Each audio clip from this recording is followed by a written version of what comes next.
রাধে রাধে সবাইকে। আজকে আমার এই নতুন ব্লগে সবাইকে স্বাগত জানাচ্ছি। আজকের ব্লগটাতে আমি বেঙ্গলিতে ভয়েস ওভার দিচ্ছি।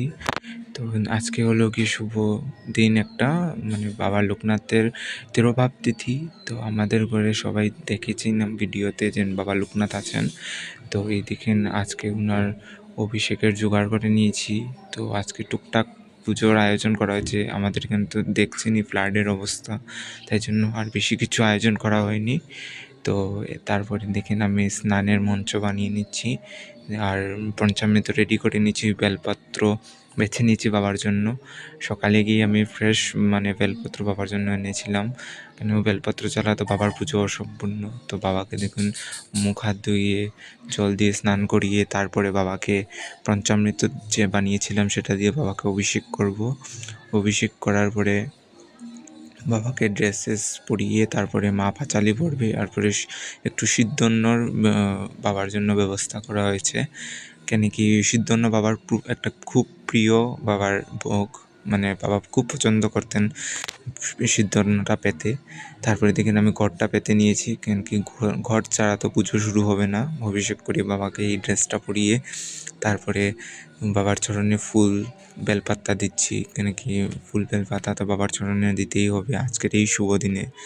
তো আমাদের এইদিকে অবস্থা তো অত একটা ভালো নয়, কেন কি ফ্লাড আমাদের যে বাঁধ আছে জলের, এটার অবস্থা ভালো নেই, আপনারা সবাই জানবেন। তারপরে দেখুন বাবার আরতি করে নিচ্ছি। এদিকে মা সব কিছু জোগাড় করে নিয়েছে, ভোগ রাগের ফল টল আর সিদ্ধ অন্যরা সব কিছু আমানি করে রেডি আছে। খালি আমার পুজোটা শেষ হলে মা ভোগ লাগিয়ে পাঁচালি পড়ে নেবে। আপনারা দেখতেই পাচ্ছেন যে অত একটা আয়োজন নয় আমাদের ঘরে। যে বাবার পুজো বড় করে উৎসব হয় জন্মাষ্টমীর সময়, বাবার জন্মোৎসবের পুজোটা আমাদের ঘরে হয়।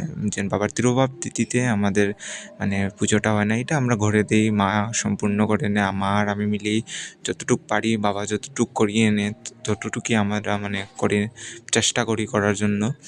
তারপরে দেখছেন সকালের যে ভোগরাগ হয়ে গেছে, ফল টল দিয়ে সাগুটুকু মিষ্টি আর তাল মিছরি ছিল বাবার একটা প্রিয় খাওয়ার।